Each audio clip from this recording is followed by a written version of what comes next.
Guys, welcome back to another edition of FSI's PGA Preview. We have the Waste Management Open Round 4 edition, the closing round before the Super Bowl. It's going to be highlighted with a ton of fun. What a Saturday for Jordan Spieth. What a Saturday for this golf tournament.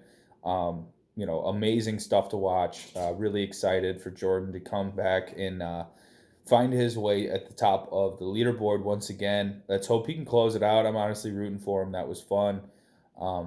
Guy like that just struggled for so long, and he can just, block all that out and hopefully find a win. I'm going to be really excited for him. He does get us going. He gets the golf community going. People love to hate him. People love to love him. And I'm certainly very neutral on Jordan Spieth, but I do love good golf, and it's good golf, and I'm really excited for him. But let's get into some picks. Glory of that is over. Let's hope he can close. We got the 10K range. Xander Schauffele at 10.8. He is sitting there tied with Jordan Spieth. Done a lot of it with the putter, as I've mentioned throughout the couple of rounds. If you've been listening to each round, after I break, my coming on here and breaking each round down, I've been talking about Xander Schauffele's hot putter. I wonder how that's going to continue, but 6.7 strokes gained tee to green, 6.1 ball striking. He certainly dialed in. Maybe not as much with the approach, but realistically, as we've come to find in these over the course of the three days, that approach shots mean something on par four scoring, and ultimately that's the difference between going 3 under and maybe 7 under, and that's going to be the difference in winning and losing, and being in really good golf lineup or really average one. But if Xander can't get this, approach figured out, I fear that those 7 birdies are only going to be 3 or 4, and that's not going to do anything for you at 10-8. As I should have mentioned at the top, the finishing positions do count towards your placement. So he does have a 3-stroke cushion towards second place. Like we saw, though, today, guys are going to be able to go 6, 7, 8 under, 9 under, 10 under. The conditions are perfect. I'm sure they're going to get the greens, some of the tougher pin locations, but guys are still going to be able to make birdies. So if Xander doesn't, come away with a top 1 or 2 finish, he might not pay off that price tag, and he might not be in the optimal lineup. And what we're trying to do is find the optimal lineup. So with that being said, I like guys that are in this position like Rahm and JT. Rahm 10.5. He's gained 5 strokes on the approach over the course of the first 3 rounds. He just can't find a putt. And I feel like if the putter can completely flip on Jon Rahm, he's going to have one of those 8 under days. I'm going to be heavy on Jon Rahm instead of Xander Schauffele heading into this final round, hoping that that's where my GPP difference can be. Rahm comes flying up from not the bottom, but the mid. I think he's in 16th. He comes flying up from 16th and can finish in that top 5 with maybe a plus putting day. He did birdie 4 of the last 6 holes, so maybe he found something there, and hopefully he's going to be better than Xander tomorrow. JT going to be continuously played in each of my lineups, just plus strokes gained across the board, putting, ball striking, tee to green, approach, 7 birdies, bogey free.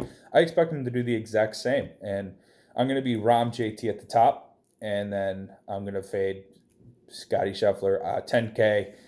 I think the wheels might fall off tomorrow. He's all putting as well, but hey, I've been wrong on him the first 3 rounds. I'm making my bed and I'm lying in it.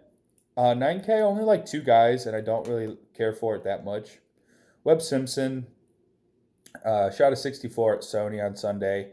I think that's notable. He does close pretty well, and I believe he closed so well when he won this tournament a few years back, and where he beat Finau in that playoff. He closed on Sunday really hard, and he came up and stole that victory from Tony. So he's perfectly capable of doing something like that. I think it's maybe a flyer GPP play.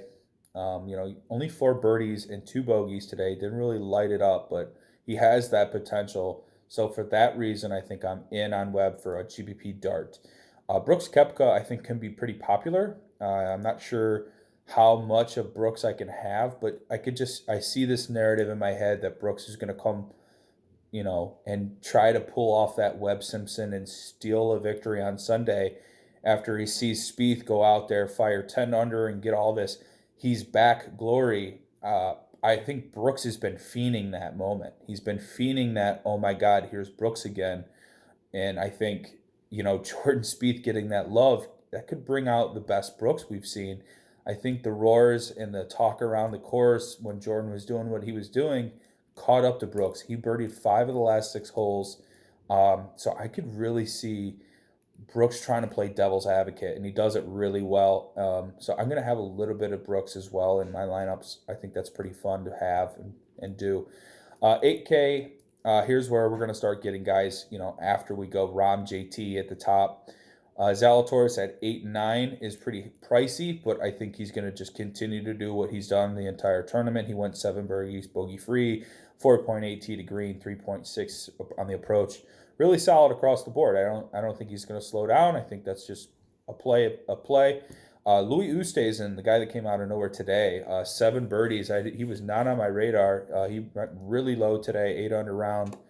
I really like. He didn't go 8 under, did he? No, he went 7 under. Louis went nuts though. Either way, 4.9 on the putter. I think I'm just gonna have Louis and move on from there. Corey Connors, another guy I like in that 8K range. 7K, I only got 4 guys I'll talk about. The other I'll just name as we're getting pretty high in time here. Russell Henley has been a guy we've been cheering on in the Discord here at FSI. He's just bringing a lot of our good lineups together, and my friend and partner John Cool 19 has been loving the Henry rounds, and he had 6 birdies and an eagle. I think he went 4 birdies and an eagle on the front 9, and he was having a party. It was good. 4.6 on the approach. He's a strong play. Han was a guy that I had on the pick show on Monday. I'm pretty proud of that pick. He's got 5.5 on the approach, 4 ball striking, 5.1 tee to green, 5 birdies and bogey free. I think this is his back-to-back bogey free rounds for Mr. Han. And again, like Zalatoris and JT, I don't see him slowing down. And that's going to lead us to Jordan Spieth, as I've mentioned throughout the video today, the talk of the town. I think Jordan knows, he's going to have to go out there and fire a really low round. He knows guys are doing a lot of guys are doing this. He's not going to be able to just par around the golf course, maybe make his birdies at the holes that he's supposed to. He knows he's going to have to attack it again to hold off guys like Xander, Rahm, JT, Brooks, Webb. Who knows who comes out of nowhere? He knows he's going to have to continue to put his foot on the gas, and I think that's still a strong play. The position points are going to be in our favor. His tee to green, 7.3 tee to green, 10 birdies, 13.5 total strokes gained, 6.9 on the approach. He was lighting it up today. It's just fun to see. My guy Kun Hoon Lee at 7,500. Kun Hoon Lee 6,400 was my favorite 6K play, and he came out and he did what he did. He just 4 birdies, 1 eagle. I loved it. I was so happy to see it. He leads this field tee to green, 8.4 tee to green. Kun Hoon Lee going to be another core play tomorrow. I can't wait. I just keep hoping people sleep on him. And now that his price is bumped up, I hope people don't play him thinking he's going to fall off. Other notables in this 7K range, Naismith, Lashley, Hardy, Knox, JT Poston, and Norlander. 6K, I like Scott Stallings as my punt, 6,500. He's 5.3 tee to green, 2.8 around the green, 3.4 on the approach, 8.1 tee to green. Second in the field, tee to green. Scott Stallings, 5.3 ball striking. Going to be another heavy play when I'm trying to fit guys like JT and Rahm. Going to have, JT, Rahm, some Spieth, some Kun Hoon Lee, Scott Stallings, and, maybe whoever I can fill in with the rest. It's going to be fun. But that'll do it for round 4 and for the Waste Management Open. Guys, it's going to be an incredible day tomorrow. We have some fun golf ahead of us. We have the Super Bowl, so enjoy it. Get with your family, your friends, have a beer, enjoy your bets, and let's finish it out strong. Let's get some green screens. And as always, please like and subscribe to the channel. I really appreciate you guys listening. I see that, and again, Just from the bottom of our heart at FSI, as a family, thank you so much, and have a good night. See ya.